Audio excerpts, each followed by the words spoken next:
बाबा जी की प्यारी सास संगत जी, सभी को प्यार भरी राधा स्वामी जी। संगत जी, आज मैं आपको एक साखी सुनाने जा रही हूँ जो हमें एक बहुत ही बड़ी सीख देने वाली है। अक्सर हम किसी बड़ी मुसीबत आने पर घबरा जाते हैं और हमारा विश्वास डगमगाने लगता है। उस समय हम यह भूल जाते हैं कि हमारी संभाल करने वाला हमारे सतगुरु है। इस साखी में हम जानेंगे कि जब पूर्ण सतगुरु पर हमारा सच्चा और अटूट विश्वास होता है और जब हम मालिक के साथ जुड़ जाते हैं तो हमारी जिंदगी में क्या क्या चमत्कार होते हैं। यह घटना प्राचीन काल की है। उस समय एक राजा था जो बहुत धार्मिक था। उसकी पत्नी भी धार्मिक विचारों वाली थी, लेकिन उनकी कोई संतान नहीं थी। उन्होंने कई पूजा पाठ, यज्ञ और हवन करवाए। जिसने जैसा बताया उन्होंने वैसा ही सब किया, लेकिन फिर भी उन्हें संतान नहीं मिली। राजा रानी की उम्र बढ़ती जा रही थी, लेकिन गद्दी का कोई वारिस नहीं था। एक दिन एक तांत्रिक ने राजा से कहा कि किसी बच्चे की बलि दी जाए तो आपके घर में पुत्र अवश्य पैदा होगा। राजा बड़ा धार्मिक था और उसे क्रोध आ गया। उसने कहा, किसी बच्चे की बलि अपने बच्चे के लिए देना सवाल ही नहीं उठता। इस पाप का बोझ कौन उठाएगा? राजा ने साफ मना कर दिया। राजा के सारे मंत्री उसे समझाने लगे कि अगर अपने लिए नहीं तो राज्य की गद्दी के वारिस के लिए करना पड़ेगा। राजा ने फिर भी मना कर दिया और कहा, नहीं, इतना बड़ा पाप तो मैं कभी सोच भी नहीं सकता। जिस माता पिता के बच्चे की बलि दी जाएगी उनकी बद्दुआएं मैं नहीं लूंगा। फिर मंत्रियों ने सुझाव दिया कि राज में घोषणा करवा दी जाए कि जो भी अपने बच्चे को बलि के लिए देगा उसे सोने के सिक्के और मुंह मांगा इनाम दिया जाएगा। इससे राजा पर कोई पाप नहीं पड़ेगा। मंत्रियों के जोर देने पर राजा ने मन मारकर यह सोचते हुए हामी भर दी कि कौन माता पिता अपने बच्चे की बलि देगा। लेकिन संगत जी, उसी राज्य में एक परिवार था जिसके 7 बच्चे थे और वह परिवार बहुत गरीब था।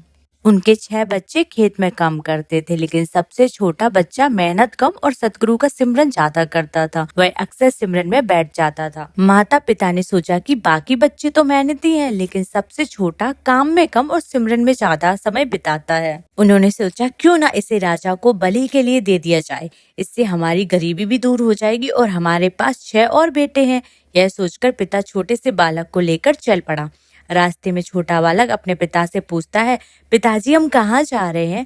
पिता ने कहा, तेरी बलि देने जा रहे हैं। बच्चा फिर पूछता है, बलि क्या होती है? पिता ने जवाब दिया, तेरा सिर कलम कर दिया जाएगा और इसके बदले राजा हमें बहुत सारा धन देगा। यह सुनकर बालक हैरान हो गया और अपने पिता को हैरानी भरी नजरों से देखा, लेकिन चुपचाप चलता रहा और कुछ नहीं बोला। जब पिता अपने छोटे बालक का हाथ पकड़कर राजा के सामने पहुंचा तो राजा ने उस मासूम बच्चे को देखा और सोच में पड़ गया। इतना प्यारा और छोटा बच्चा जिसकी खेलने की उम्र है, उसे देख राजा का मन भर आया। आंखों से आंसू छिपाते हुए राजा ने पूछा, क्या तेरे पिता तुझे तेरी मर्जी से यहाँ लाए हैं? तुझे पता है ना क्यों लाए हैं? बच्चा बोला, हाँ मुझे पता है, मेरी बलि देने के लिए। मैं यहाँ अपनी मर्जी से आया हूँ।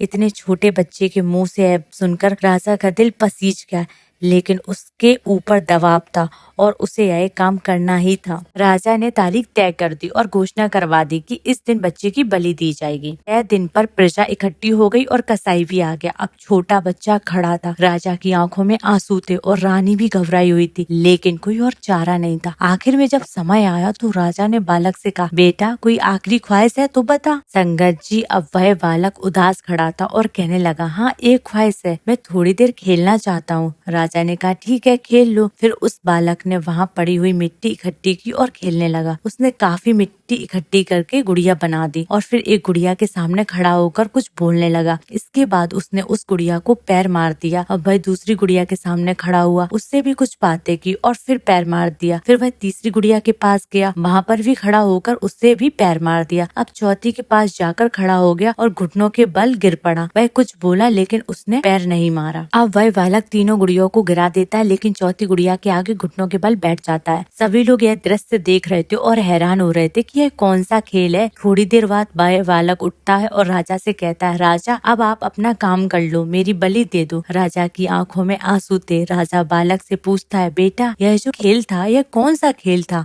मुझे जानना है कि तूने 3 गुड़ियों को लात मारकर गिरा दिया लेकिन चौथी को नहीं गिराया। वह बालक कहता है, राजन आपको इससे क्या लेना है?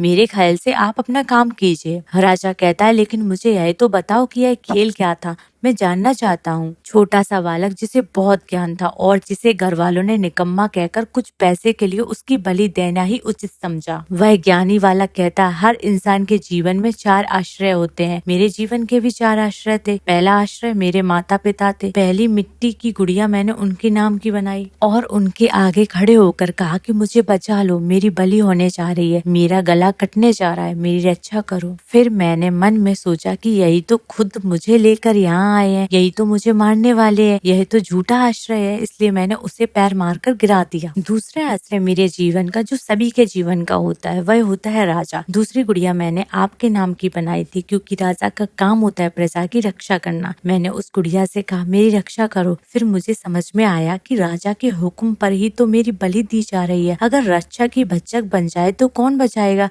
इसलिए दूसरी गुड़िया मैंने पैर मारकर गिरा दी। अब तीसरी गुड़िया मैंने बनाई प्रजा के नाम की। जो प्रजा होती है अपने साथियों की रक्षा करती है, मिलजुल कर रहती है, परंतु यहाँ तो मेरी प्रजा मेरी गर्दन कटने का तमाशा देख रही है। एक भी इंसान इस समय से इस बलि को रोकने नहीं आया, सब तमाशा देखने के लिए आए थे, इसलिए मैंने इस गुड़िया को भी पैर मारकर गिरा दिया। परिवार, राजा और प्रजा मेरे कोई काम नहीं आए, लेकिन आखिरी गुड़िया मेरे सतगुरु की थी, जिसका नाम मैं जपता हूँ।